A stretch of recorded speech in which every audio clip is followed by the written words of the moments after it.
guys, welcome to Jammin and Jammies. I'm Megan Barker. We are sitting down with some of our favorite music creators, industry leaders, finding out how they got where they are and getting valuable insights into the music world. If you are watching this, you can stream the podcast wherever you stream podcasts. If you're streaming this, you can watch this on YouTube, Facebook, whatever. Go to jamminandjammies.com for all the details. We are sitting down with one of my favorite people, one of my favorite singer-songwriters, one of my favorite collaborators, one of my favorite people, Jamie Adamson. Jamie has been in Nashville for a long time, but he is working on some really big things right now. So let's talk with him about it. Jamie, how you doing? Man, I'm doing good. I'm excited to finally sit down with you and talk. I know we've been talking about this for a long time. Yep.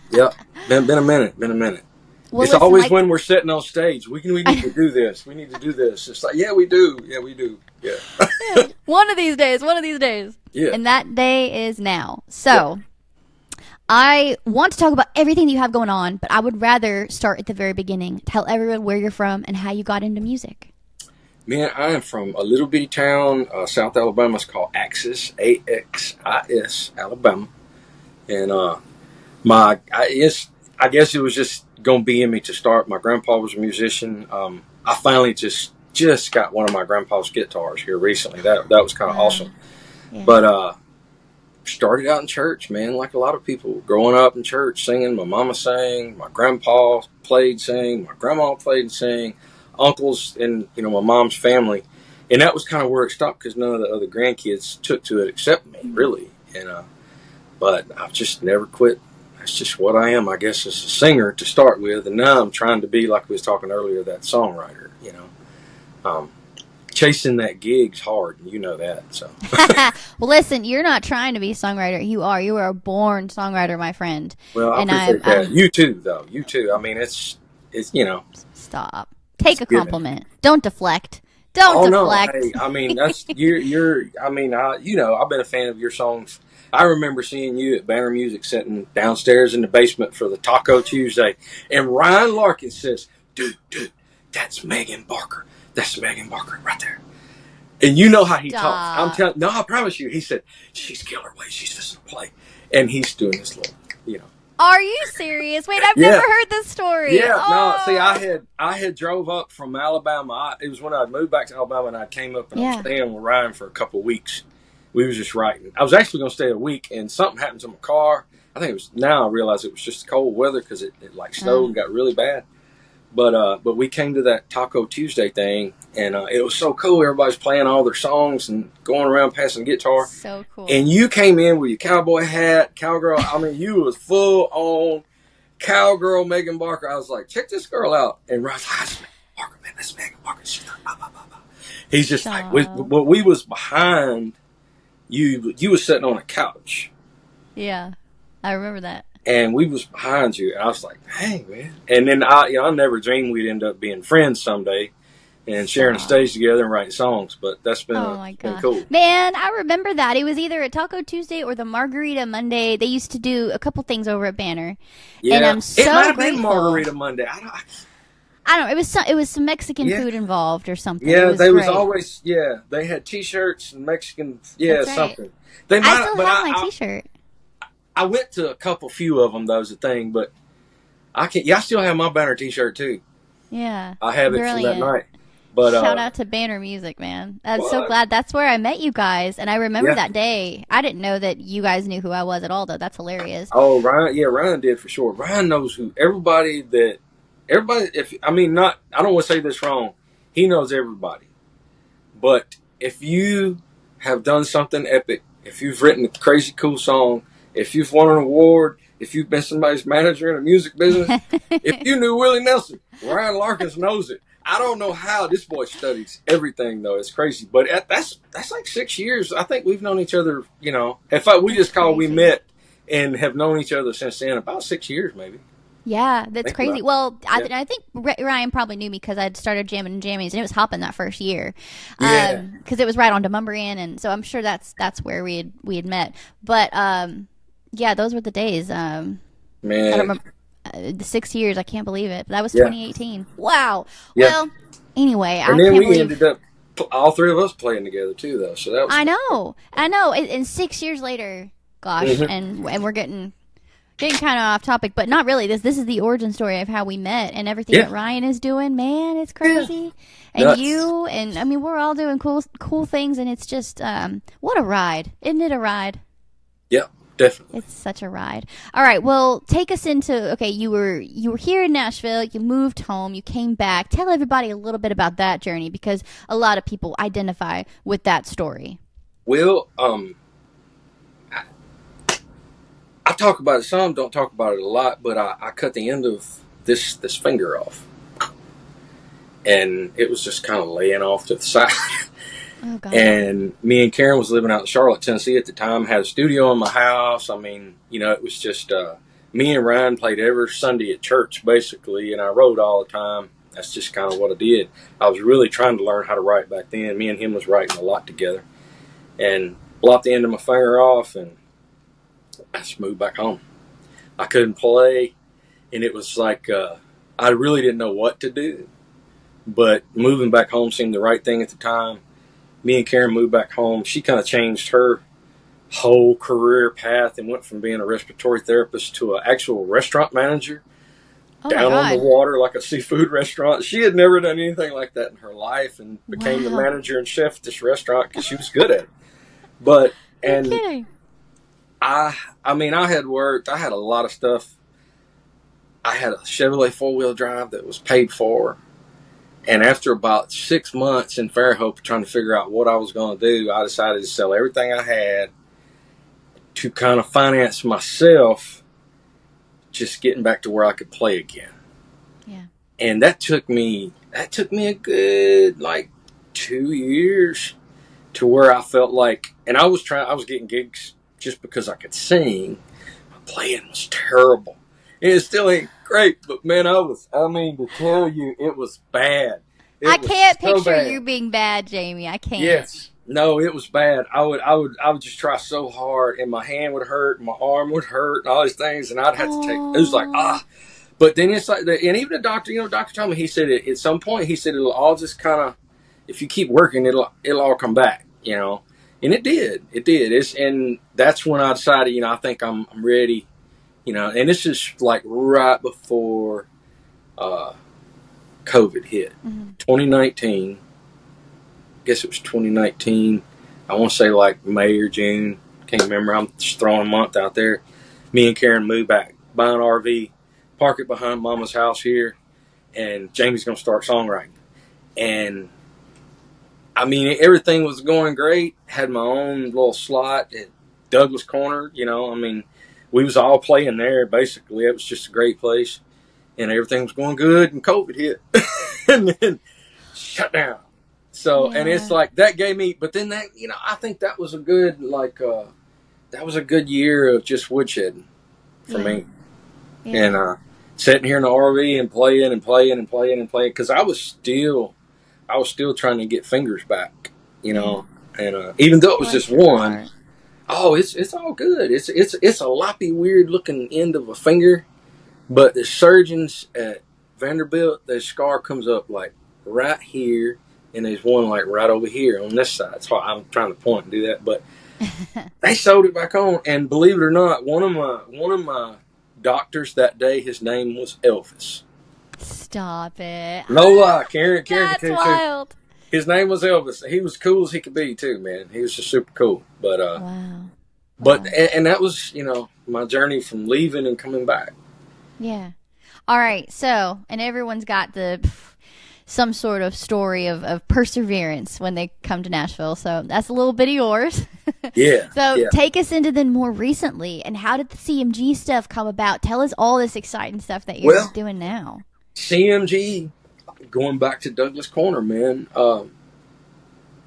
Jason Goolsby? Through you? Yeah, okay. I thought you did. The Smoking on the Road. So I was doing Smoking on the Road. Ryan got me into that with Jason, and I'm playing one night, and I'm trying to think of the other people that were playing, but I can't pull their names out of my head right now. But Jason Goolsby calls me on the way to the gig, and he's like, "Man, I hope you're okay with this." But he said, "There's this guy that plays for Riley Green. He's off the road, and he hit me up, blah, blah, blah, whatever. But he's taking one of the other people's place tonight because they were out and I was trying to find somebody. This guy's name's Ben Miller. And I was like, that's awesome, man. However, I don't care. I'm just happy to be here. It's just, I'm playing Douglas Corner. That's right. I don't care. And it's free barbecue. I mean, that's it right. was kind of a win-win, That's right. And so I show up, and man, I mean, Ben's on the other end of the stage. There's four of us. We're stretched out, And I think Carly Fry. Kylie Fry. Yeah, Kylie Fry. Who's also I'm doing thinking big Carly things Teft. now. Kylie Fry was to my right. Me, I can't think of this little girl's name, and then Ben Miller. And the whole time I'm playing and Ben's playing, we're leaning over looking at one another like this, And when we come off stage, I mean, he didn't, he was just Ben Miller, guitar player or songwriter like me, And he's like, man, I would love to track your vocal. I would just love to track your vocal. And I was like, well, maybe someday, man. It would be cool. Maybe someday. And at the time, I hadn't been in town just a few months. And I was still trying to figure things out. Had no idea who Ben was. But that whole thing you go back to, you be nice to everybody. Don't matter who they are. If they want to talk to you, talk to them for a few minutes. I mean, whether it's a fan or it's somebody else on stage with you, give them your respect. And me and him both had mutual respect from the get-go, I believe. Just from the way we were acting on stage. But he just killed everything he played. I mean, made everything I did sound better. I was like, yeah, oh, great. Somebody knows how to play guitar, man. This is killing me. But that turned into me getting him to record a few songs for me. He recorded Beer. I know you know what Beer is. Love Beer. Don't we all when it's cold? I mean, come on. But I love the song. Yeah, but he recorded Why Wait. I don't know if you know that one or not. He recorded like 2 or 3 Ballad of Delia Vina, and we wrote together several times. And man, then one day he hits me up. He's like, man, I'm thinking about starting a publishing company, blah blah blah, and this and that. I was like, that'd be cool, man. And he never really said anything to me about it, and he kept going along, and all of a sudden he texts me. He's like, man, I think we're going to offer you a little deal with the record company. And I thought when he said a little deal, I'm thinking he said, we're going to put out a song on it. And I'm thinking, okay, we might put out a song or two, and that'd be something cool, And when we meet to actually talk about it all, he's like, no, he's like 3-year with options and all this stuff, pub, record deal, legit, blah, blah, blah. Yeah. And I'm like, okay, I'm 50, And you're seasoned is what you are. Yeah, well, I mean, I know everybody says I don't necessarily look 50 and I don't act 50, but it's because I go to the gym all the time. I try to stay in shape, but I mean, it really floored me to think anybody would be interested in somebody my age. But I mean, it's been the music we're coming out with, man. What we're gonna have, I've never recorded anything like it. We recorded over at Saxon, Grady Saxon's. We're Trey Lewis. There's a lot of people recording there now, but I mean, dude, the studio, his drum room is like stupid. It's so killer. You just have to see it. You should record something there. I would really love should. it. Are you kidding? Oh my You really gosh. should. But I'm excited. I want to share everything with everybody, and we haven't done that yet. There was a little, just a little lull, just getting things together, but it's coming. It's coming. It's coming. It's going to be some cool songs too. Listen, I don't know why, and I can't explain it, but something has shifted. And it could just be my personal opinion, but I spoke to a lot of friends and colleagues LOL, but co-writers, musicians, and something is different. And people don't want young, hotshot, flash in the pan artists right now. Yeah. And I think those have their place and more power to them. But there is a craving and a hunger and a starvation, I would even say, for true artists. And that is what you are. And I don't think it matters your age, what color you are, where you're from, where you grew up, how much money you have. I don't think any of that matters because everything is so accessible now. You don't have to have a crazy record label with big bucks behind you to make something happen and make great music, and that's what you're doing, and I'm just so excited. That's why I'm rambling, because I can't think of anybody else in this town that's more deserving of an opportunity than you. Well, I appreciate that, but I feel the same way about you, though. I mean, it's, so, Deflect. but Deflect. no deflecting, no deflecting. It's the truth. It's the truth. But I mean, iron sharpens iron. I really believe that, and by just being around the people we're around all the time, that makes us better. And we're striving to be better ourselves. And those people just like you, I know you're striving to be better all the freaking time. I look at all the stuff you do and I'm thinking, good grief, when does this girl sleep? Stop. But your goofy videos get me too. So it's like, I don't know when you stop, but. Well, that's just it, is we're just doing. We're passionate, Yeah. I can see how passionate you are about music and the music world and the people around you and the projects you're working on, and people pick up on that. And I think that's why this record that you're talking about, I think it's going to be so successful for you. So, I mean, what can you tell us about it? Is there anything you can tell us? Well, I heard a song today. I heard a song. I know you I shared sent a you song one with that me. me and Bill DeLuigi wrote. Yeah, I'm so excited about it. By the way, I didn't Yeah. want to text you back and tell you what I thought, because I was going to tell you on camera. Man, you know what's funny is you are so great, but it is also, and I don't mean this in a bad way. It is so mainstream. I love mainstream Yeah. music. I don't think there's anything It wrong with that is. word. Some people think it's a dirty word, but it is super commercial in the best way. It's so good. It's so Yeah. good. Well, I have one that I wrote with Becca Ray. Oh, I bet that's great. She's so It's- good. Yeah, it's one of my favorite ones. I had this idea, and I really, it's like I don't want to shed too much of it. I don't want to talk too much, but Becca Ray, she really helped me bring it home. Yeah, I wrote it about my wife, and Oh, Miss Karen. We love Miss Yeah. Karen. about Miss Karen. Wrote it about Miss Karen, and it had actually, man, it just sat way in the back of my docs, like way back of my docs. And Ben was wanting songs, and I kept thumbing through songs. I was like, man, I got this. And he's like, do me a work tape for this one. Because I didn't even have a work tape. I didn't even do a memo tape on it yet. Yeah. And it had probably sat there for a couple of years. And my docs hadn't done anything with it. And I sent it to him. He's like, dude, we got to record this, man. We've got to record this. And I'll send it to you when we get off so you can listen to it. But, it's like, I really think it could be as good or better than the one I sent you. Oh my gosh. Well, tell me, is Ben producing these songs? Yes. Okay. Yeah, Because Ben's producing. man, the quality is fantastic. Yeah, all that stuff was done at Saxon's. Beautiful. And but we've done some stuff at his place, at Ben's place. We did one, the my vinyl, my Bible, my songs. I'm getting it backwards. My Bible, my vinyl, my songs. Love that. Got That's tongue great. We just did like a live of it at Studio 2300 in Nashville. I don't know if you know where that's at, but the guy has a little studio behind his house and it's super killer. He just shoots. You can go in and shoot content, go in and record, whatever. But oh man, I need to go there. yeah, we shot a little video and just me sitting in front of speakers like everybody else has been doing with that one, and it come out really good. So we're just going to do like one acoustic vocal release. It's just just by itself, me and my guitar, which I think it'll come out pretty good. I think it'll go over pretty good. It's been getting good comments online. Yeah. Doug has been dropping little snippets of it so far. Yeah. But Yeah. Well, I can't wait to hear it. I don't know if I've heard that one because the algorithm. I don't know if I've heard it yet, but I'll send it to you. Send it to me. Let me catch up on all things Jamie, because we hadn't seen each Yeah. other in a while.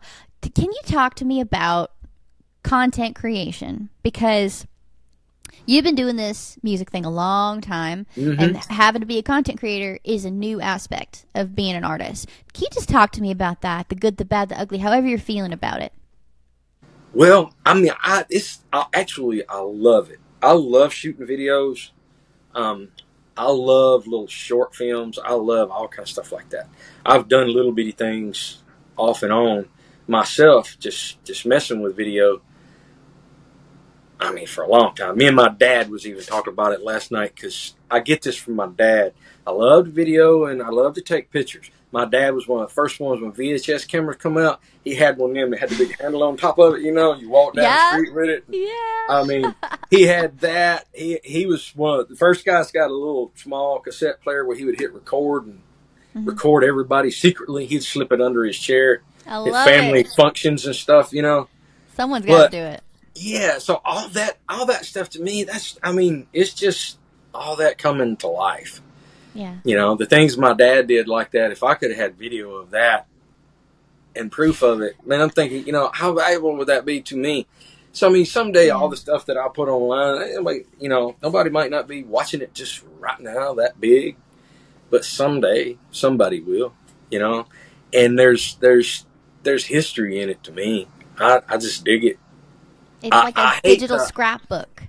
Yeah, I hate the idea of that being the path to what we do, being successful. That is so, like just what you were saying a while ago about these quote unquote, I just call them one-hit wonders. That's what we used to call them back in the day. Yeah. That's what it is. You're a TikTok one-hit wonder. Yeah. If you just go viral with one song and that's all you ever do. You know? Well, and for anybody listening too, I don't mean to cut you off, but I don't mean any disrespect to any artist or anything. No, but we've either. heard so many stories in Nashville of people who had a big hit or a viral song, and they never played a live song in their life. Like they never played a live show. No. You know, and it's just there's such a difference between an artist like you and an artist like them. That's where you hear, you know, see these people walk on The Voice or America's Got Talent or whatever. I've never sang in front of anyone before. Right. And all of a sudden, you're in front of 10 million people. Right. You know? And it's like, how does that happen? I've been doing this since I've been professionally making money at it since I was 19. Right. Yep. 19. Yep. First class show and dance band out of Mobile, Alabama. And no disrespect here, don't nobody's because it was an all black band, and they were awesome. Yeah, I mean, freaking killer, man. Yep. Anything you could think of that was on the radio, they could play it. It didn't matter. That's right. And dude saw me play at. This is going back to here, but I mean, I think I was 18 maybe at the time. He saw me playing at the Wild Wild West, is what they called it in Mobile, and asked me if I would join his band. He's like, I'm looking for a country singer. You know, I was like, dude, I am your country singer, man. That's right. You know, I'd never had a gig in my life. And he said, man, I need you to show up. I need you to show up in your cowboy hat. Because then I was wearing a cowboy hat. I mean, this was like 90s, man. And line dancing and all that stuff. I mean, that's all it was line dancing and buckles and cowboy hats, man, you know. Yep.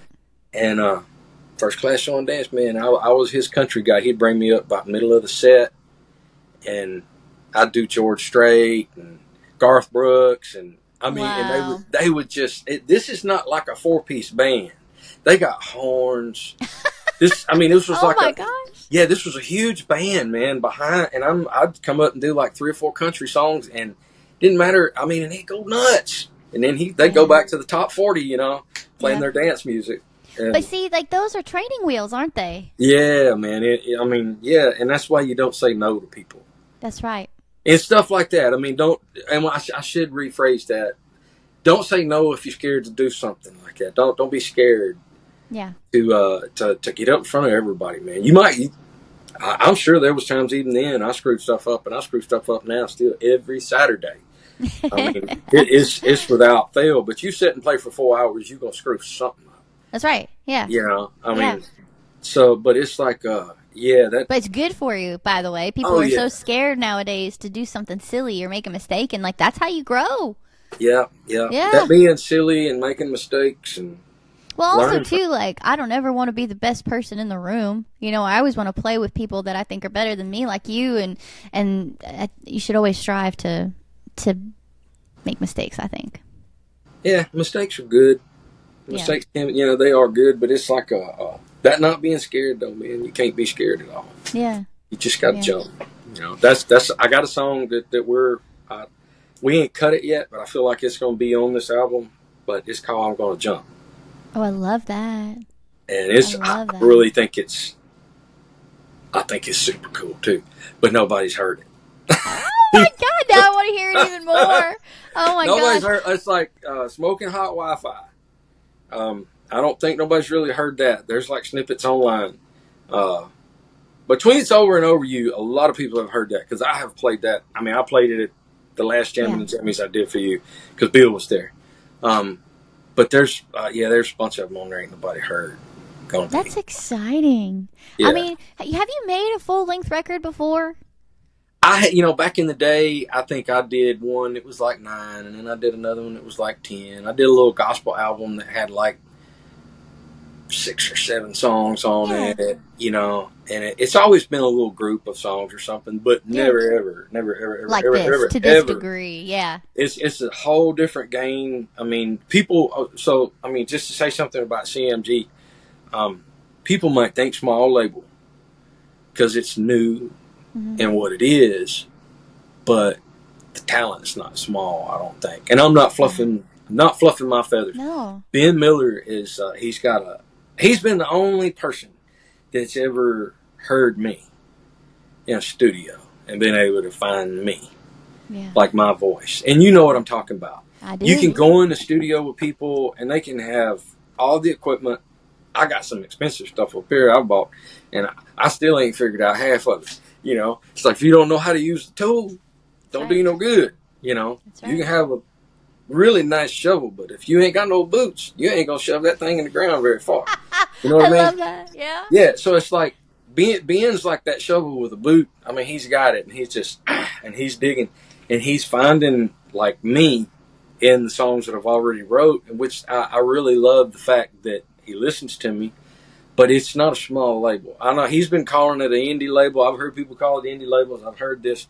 It's gonna be bigger than what people see right now. I think. Yeah, I bet.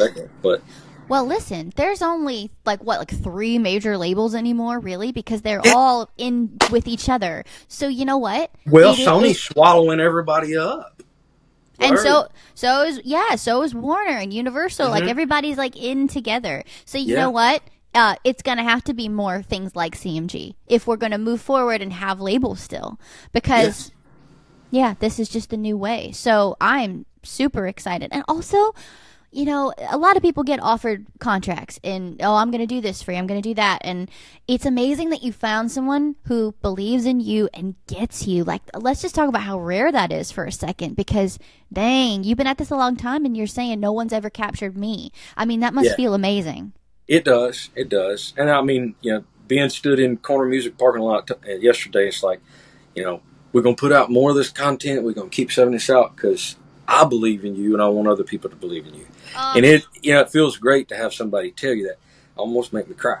Yeah. But, right. But it's to go that whole 50 quote year thing.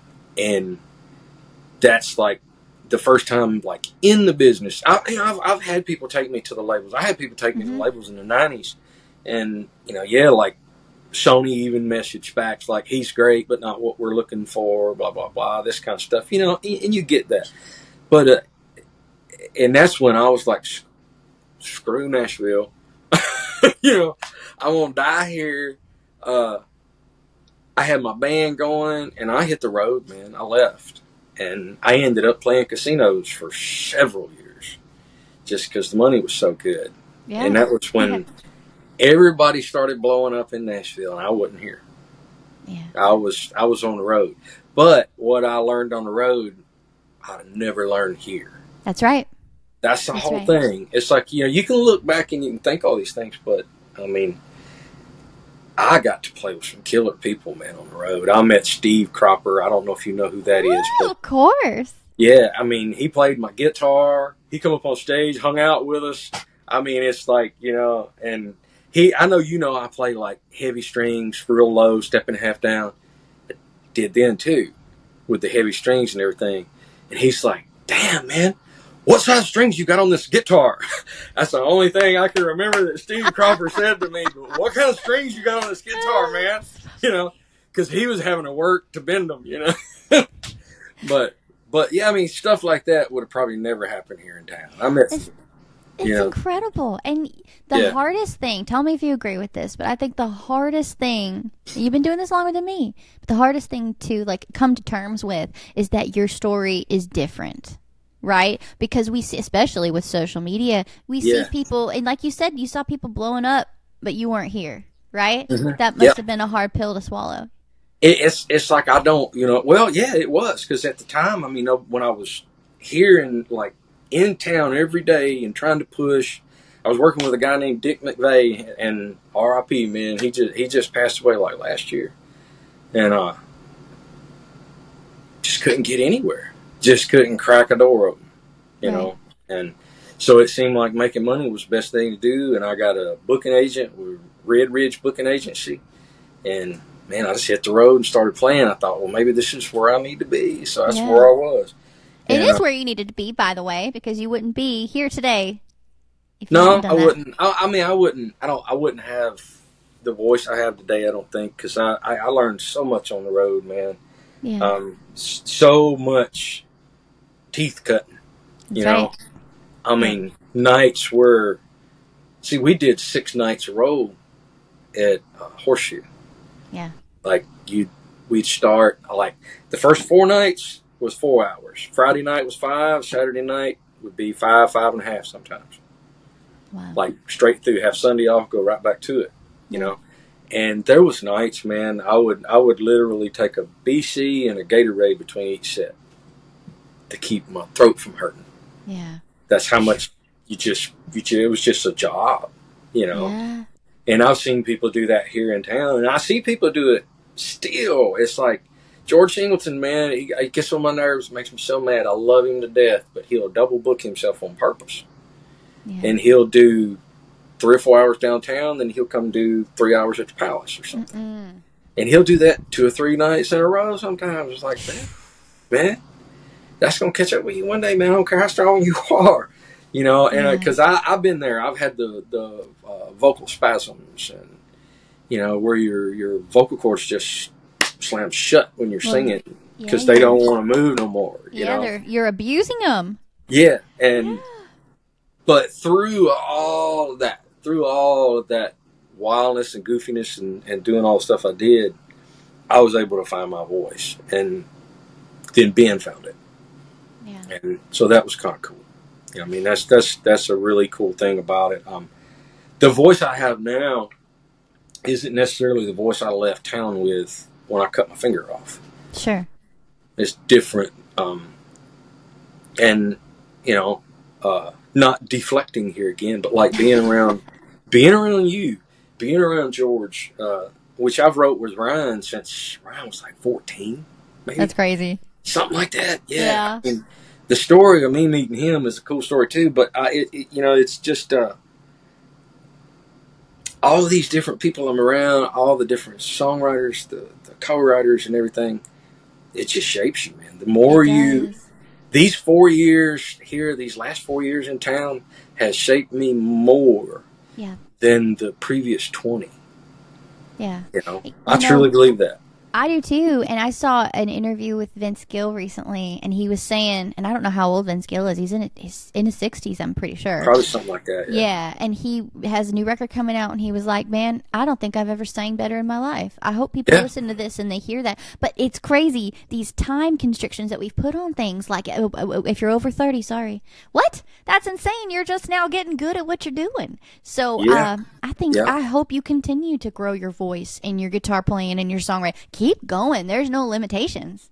No, same thing for you. Same thing for you. I mean, that's what we all got to do. Play every day, you know. Yeah, play every day. That's right. Yeah. Keep that metabolism going. That's right. Well, okay. I do want to talk just a little bit about your songwriting process too. Mm-hmm. Now, do you still write by yourself, or are you just co-write? Okay, tell me about those two different kinds of writing, because they are different. So my writing by myself has became time to shape an idea.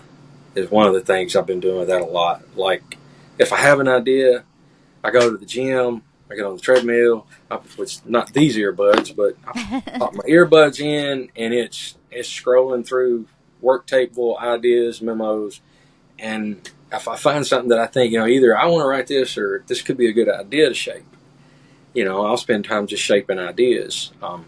That's what me and George Singleton have gotten to where we'll do like one Monday every now and then, because we write every Monday. Yeah. We'll pick a Monday and it's like, we're just going to do ideas today. And we'll do starts. We might do a verse. We might, this would be a good chorus.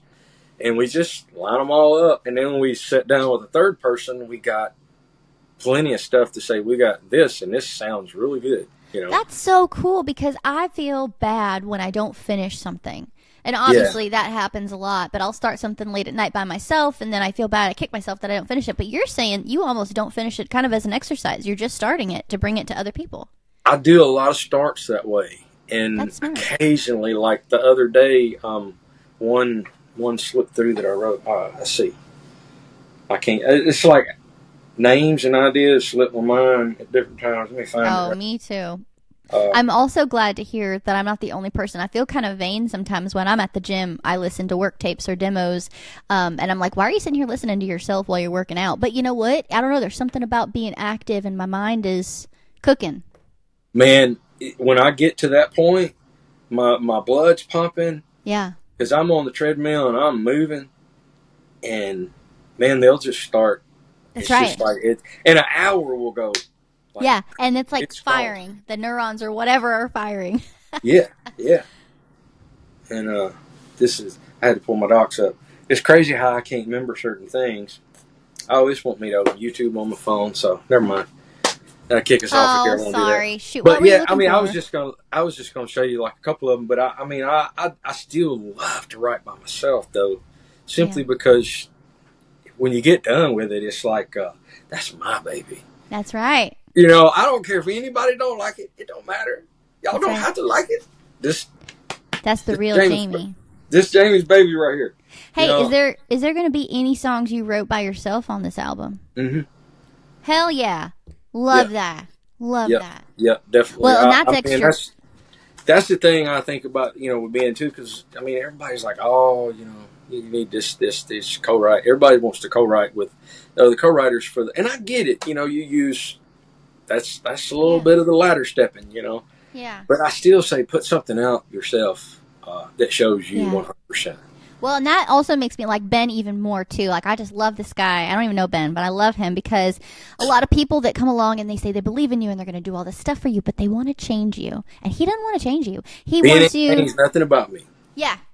That's right. So I love that he loves the stuff you write by yourself as well as the stuff you're co-writing. Like, he really just appreciates you. I love that. Love that. It's a cool thing. And I think, as we talked yesterday, too, we might start.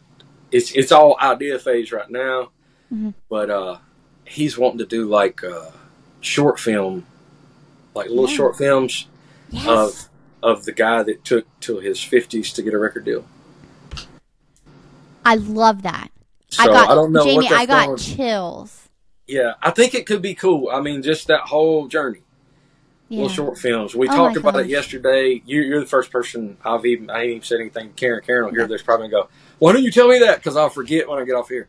Because we got the exclusive here at Jammin and Jammies, y'all. Yeah, we're CMG is. I hope it happens. I ain't saying it's going to happen. Sure. We're just talking about it. We're manifesting. But I love writing stuff like that. I love writing spoken word stuff, and it's just I think it'd be really cool. Just to see that whole journey on video. Yeah, I do too. And like I've told you, you know how special I think you are. And the most special people, I think, have struggled in some way, some fashion. And I've you feeling like, sorry, you froze for a second. You feeling like you're too old or something to be doing this. I think you've got to be the one who paves the way and helps change the narrative. And that's painful. Change is painful. It can be, but that's again going back to Ben. I guess at the time I'd done kind of quit believing in myself as far as that goes. Yeah. Being able to do that, I just had in my mind of just being that songwriter guy. Yeah, yeah. That goes around, but that's the other side of that songwriter guy. It's let me find my voice, calming down. That's right. Because that's the only thing. That's how I explain it. It's calming down. you hear so many people on stage, and I'm first one, man. If it's there and it calls for it, yeah, get into it, dig into it, and sing your ass off. You know, because the guy that played lead for me coming up, he'd be sitting right back here behind me to my right, and I'd hear him. He'd holler, "Get it, boy! You know, get it!" And it was like one of them things, like when you playing football, and I mean, you hear the coach scream at you from the sideline. It's that motivation, you know. And I can still hear him today when I relax. I can hear Jerry Waddell over my right shoulder. You know, get it, boy! Sing it! You know, Oh, and I it's love like that. That whole thing has its place. But man, when you sitting down and you wanting to convey this story, this event in your life that happened, and it's so personal to you, you want everybody to hear it and everybody to know every word you said. Yeah. When you slow down to that point, and every word has meaning versus the hook or the beat, and that's it. Yeah. You know, that changes you. That's a whole nother level of feeling you get. It's like playing the Bluebird, man. It's you know, a whole nother level of Yeah. Well, that's an excellent segue, by the way, yeah. Jamie. What do you have coming up? Well, I'm gonna play the Bluebird Cafe next Sunday night. What date is that? Last Sunday of the month here, whatever the last Sunday of the month is. Wait, I wanna know now. Hold on. I got my phone right here. What the heck? June 30th. June 30th. Yeah, I'm at the Bluebird Cafe right here in Nashville. And is it sold out already? I have no idea. Usually it feels completely up though that Sunday night. Well, they usually have a few seats outside, or like people from outside can come in. So if it is sold out and you guys want to go, you can go wait outside, get in line. Good chance you'll get in. Yeah, it's a chance, man. It's this is my 4th Sunday night that I play, because I went the whole route of getting an audition. Yeah. And Aliana gave me an audition. I think I'm saying her name right. I hope I am. She plays the harp. I don't know if you've ever met her or not. I don't think so. I probably said her name wrong. It's been a second. I call her her name online is the Heartthrob, and that's what throws me off, because I always call her Heartthrob in my mind. That's how I know her. Funny. Heartthrob, but she plays the harp and she's awesome. And if you got 2 seconds, I'll tell you how I met her. Yeah, please. So when I first moved back to Lebanon here, outside of Nashville, my wife went to work at 2 fat guys here in town, straight from one restaurant to another restaurant, catering. And I ended up going out doing the catering. I was a little guy in a black outfit going around serving everybody, you know. Yeah. I did that for a little while. We got a job to do at the Jackson Plantation, whatever it is here, thing in Hermitage. Yeah. And get over there, and we're setting stuff up. And man, I hear this harp, and I know that's not radio, that's real. Yeah. You know. So I go around the corner and I'm peeking, and I had to quit, finish doing my job. And by the time she's getting done, it's like nobody's talking to her, and we're tearing everything down. And she was awesome. I mean, it was just really, really good. I'm like, I've never been a harp fan, but I am now. And so I introduced myself to her. We talked for a little bit. I had no idea who she was. No idea who she was. And things progressed on, and then I did the sweet spots with the Bluebird Cafe and won the Golden Pick. That's how I found out she was working at the Bluebird Cafe. When I go to the Bluebird Cafe, 2 years after, I mean, it's like COVID has came through and killed everything, and it's dead. It took 2 years almost for me to get my first sit down at the Bluebird for my Golden Pick, and for them to give me my Golden Pick live and everything at the cafe. And she comes out, and I didn't even know who she was. I didn't even know who she was. So funny. And Karen tells me after, she says, "That's Heartthrob." And I was like, man, see, and I told her about this too, so it's all good. I just, you know, it had been such a disconnect through COVID and everything, you know, and then sitting there the night that she gave me my Golden Pick, she was like, "Do you want to audition for the Bluebird?" And I was like, "Yeah." Yeah, dude. I thought, I mean, this ain't good enough. You know, I mean, it's like, Yeah. I mean, you already gave me the golden pick, man. Sign me But up. still had to audition. And you talk about, man, have you ever done that? Yeah. At the Bluebird, Mm-hmm. you get like 90 seconds. Yep. You know, brutal. Kind of like Jamie Adamson, and I sing this song right here. That's right. And that's it, man. Wham, bam, thank you, ma'am. Yeah. And I'm thinking, I did terrible. There's no way they're going to call me, man. And she did. She sent me an email and said I was one of the favorites, and that made me feel so good, man. Made me feel so good. But this is my 4th Sunday, and then hopefully I progress to getting my own. Yeah, you for sure will. Oh my gosh, that's so exciting. But yeah, I mean, you know who I'm gonna be hitting you up. I'll be hitting you up. I hope so. I'll be answering the phone when that call comes. That sounds great. Oh man, I think me and you and Joel Shoemake will make a good Bluebird round. Shoot, are you kidding? Oh my gosh. Or Nesquatch. I mean, I wouldn't care. I don't care. I don't think anybody knows. I think it's a secret. Yeah, who Nasquatch is. Joel is the only person that has any contact with him. And I know. Because Joel got him to come to the Nashville Palace the other day. Did you see? I did. I saw that, and I don't know how that relationship came to be, but I'm just not going to question it. I don't know either, but I think he would have to show up maybe. But I could ask Joel, because that's like I think that's going to be a cool thing. That'd be really cool. Yeah. Oh my gosh. Or anybody we talked about today. Ryan Larkins, if he's not too busy for us. Becca Ray, she's going to be doing big things. There's all kinds of people that we could do a great round with. So hey, we're manifesting here. Yep. Well, I love that for you. What else? So you got an album coming out. You're playing the Bluebird next week. Was there anything else you got? You want to share? I'm at the it's funny how it always falls, but they always fall real close together. The Bluebird Cafe and the Blue Plate Special. It's hard to say that all that's together. Funny. The Blue Plate Special is in Knoxville. I play there this Thursday morning. It's a live radio show. Oh yes, I've heard of this. Dude, I mean, it's crazy. This thing started in a tiny little RV out in the middle of the cow pasture, and now it's at the visitor center right there in the middle of Old Town Knoxville. Oh man, what an honor! Man, I've been playing for them now off and on for about 4 years. Yeah. And man, it's just it's a cool little gig. That's the crowd's awesome. Always into it, and the sound's great. And man, Hell people that has been on that little bitty stage from Marty Stewart and his superlatives to, I mean, you just about name that Americana coolest artist, they've been through there, man. Yeah. It's just so full of cool people come through the doors. That's so cool. And that is going to be, let's see, hold on. Today's Friday, so it's next Thursday? Yes, ma'am. Thursday morning. It's WDVX. Blue Plate Radio Special. I'll find out what date that is, too, and I'll make sure that I get this posted and plug this stuff. June 27th.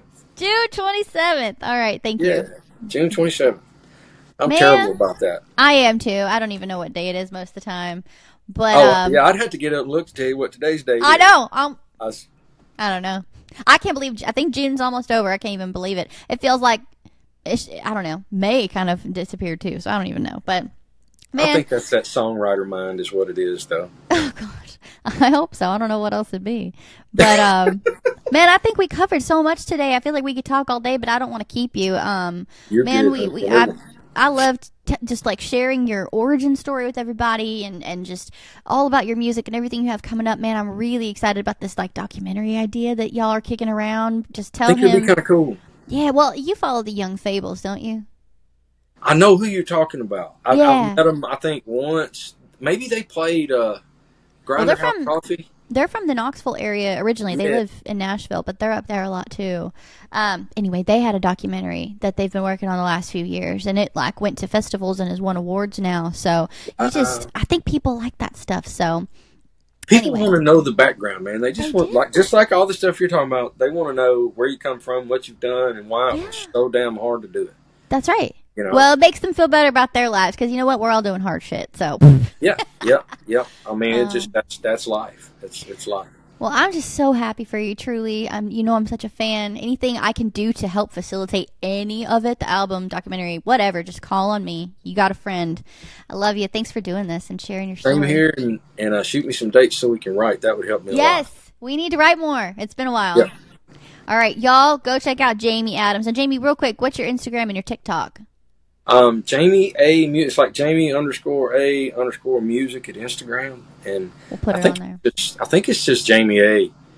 on TikTok. You can find me Jamie A. It may be music. I can't remember the actual thing, but it's just Jamie with a big A. I'll find it, yeah, and plug it and make sure I got it right. But Jamie with a big A on it. You know. Jamie's a big A. Yeah. Everybody's got one. Well, give my love to Miss Karen and the pups, and I'll see you soon. Same thing to mom. Same thing to mom. Tell her I said hey. I will. Love All right. Love you. Bye, guys. Thanks for tuning in. you. Be sweet.